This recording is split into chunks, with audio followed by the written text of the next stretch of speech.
Hello, പുതിയ വീഡിയോയിലേക്ക് എല്ലാവർക്കും സ്വാഗതം. ഞാൻ ഇന്ന് തുളസിമാല കോർക്കുന്നത് എങ്ങനെയെന്ന് കാണിക്കാൻ വേണ്ടിയാണ് ഈ വീഡിയോ എടുത്തത്. വാഴയുടെ നാര് പറിച്ച് അത് കഴുകി എന്നിട്ടാണ് കോക്കൽ.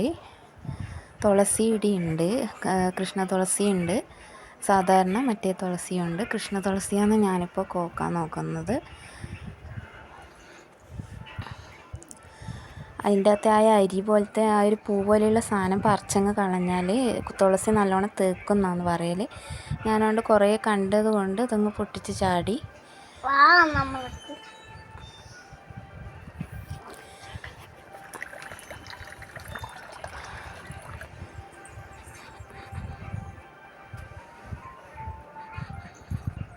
തുളസിയില കുറേ പറിച്ചു. അതിന് ശേഷം ചെക്കിയും കൂടി അതിൻ്റെ ഒന്നിച്ച്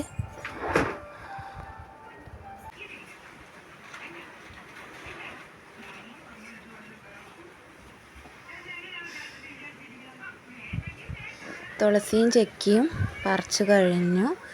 ഇനി കോക്കാൻ തുടങ്ങാം. പിന്നെ നല്ല ഭംഗിയില്ലേ, ചുവന്ന കളറും പച്ച കളറും കൂടി. ഇതാ നേരത്തെ പറിച്ച വാഴേൻ്റെ നാര് കൊണ്ട് അതിൻ്റെ തലക്കൊരു കെട്ട് കെട്ടിയിട്ട് 2 ഭാഗങ്ങളാക്കി.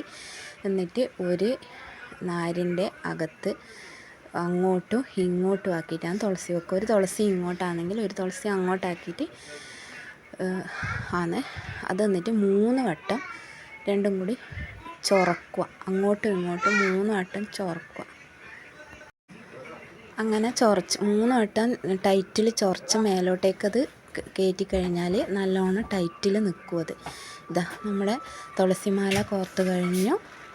ഇനി ഭഗവാന് ചാർത്തുന്നത് കൂടി കാണിക്കാം. ഭഗവാന് മാല ചാർത്തിയിട്ടുണ്ട്. എല്ലാവർക്കും ഇഷ്ടപ്പെട്ടിട്ടുണ്ട്. എല്ലാവരും ചെയ്ത് നോക്കണം. Thank you.